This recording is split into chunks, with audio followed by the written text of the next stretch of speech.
الحمد لله الذي جعل الرحمة صفة من صفاته ونصبها ميزانا بين العباد، والصلاة والسلام على نبي الرحمة سيد الخلق محمد صلی اللہ علیہ وسلم وعلى آلہ وصحبہ اجمعین، اما بعد۔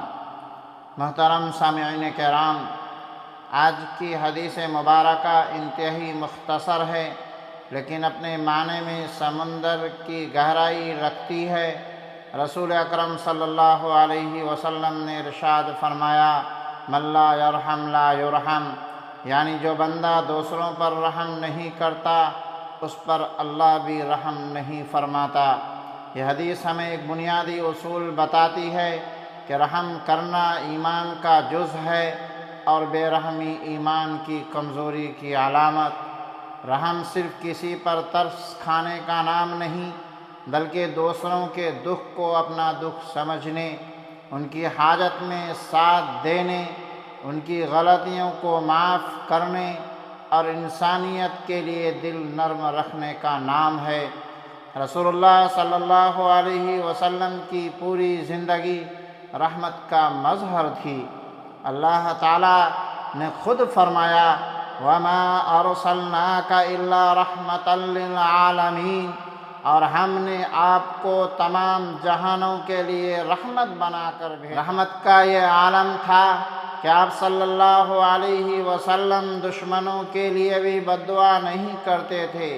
طائف کے سفر میں جب آپ کو پتھروں سے زخمی کیا گیا اور خون سے آپ کے جوتے بھر گئے تو فرشتوں نے آ کر عرض کیا، اگر آپ حکم دے تو ان دونوں پہاڑوں کو ان پر ملا دوں۔ آپ صلی اللہ علیہ وسلم نے فرمایا، نہیں، میں امید رکھتا ہوں کہ ان کی نسلوں میں وہ لوگ پیدا ہوں گے جو ایک اللہ کی عبادت کریں گے۔ یہ ہے وہ رحم جس کے بدولت اللہ تعالیٰ نے آپ صلی اللہ علیہ وسلم کو رحمت للعالمین کا لقب دیا۔ نبی صلی اللہ علیہ وسلم بچوں سے بے پناہ محبت کرتے تھے۔ ایک بار آپ صلی اللہ علیہ وسلم نے اپنے نواسے حسن کو چوما تو ایک صحابی بولے، میرے 10 بچے ہیں، میں نے کبھی کسی کو نہیں چوما۔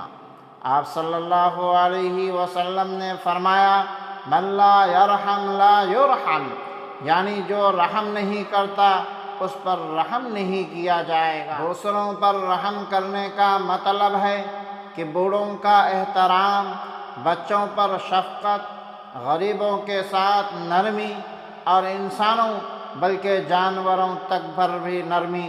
ایک مرتبہ رسول اللہ صلی اللہ علیہ وسلم نے فرمایا، ایک عورت دوزخ میں گئی کیونکہ اس نے ایک بلی کو قید رکھا تھا، نہ ان کو کھلایا نہ آزاد کیا۔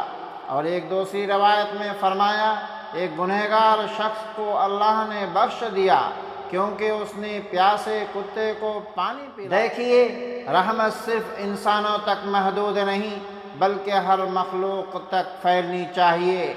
اگر آج ہمارے دلوں سے رحم نکل جائے تو معاشرہ ظلم، نفرت اور سختی سے بھر جائے گا۔ آج دنیا کو علم سے زیادہ رحمت کی ضرورت۔ رحم والدین میں ہو تو گھر جنت بن جاتا ہے، استاد میں ہو تو تعلیم نور بن جاتی ہے، تاجر میں ہو تو کاروبار برکت بن جاتا ہے، اور حاکم میں ہو تو قوم سکون پاتی ہے۔ عزیزو، آؤ اپنے دلوں کو نرم بنائیں، غریبوں کا ہاتھ تھامیں، بچوں کے سر پر دست شفقت رکھیں، اور دشمن کے لیے بھی بد دعا نہیں بلکہ ہدایت کی دعا کریں، کیونکہ رسول اللہ صلی اللہ علیہ وسلم نے فرمایا، الراحمون یرحمہم الرحمن ارحموا من فی الارض یرحمکم من فی السماء، رحم کرنے والوں پر رحمان رحم فرماتا ہے، زمین والوں پر رحم کرو، آسمان والا تم پر رحم کرے گا۔ ناظرین کرام، اگر آپ کو یہ ایمان افروز تقریر پسند آئی ہو تو لائک، شیئر اور سبسکرائب کرنا نہ بھولیں تاکہ رحم کی یہ خوشبو پورے معاشرے میں پھیل جائے۔ والسلام علیکم ورحمۃ اللہ وبرکاتہ۔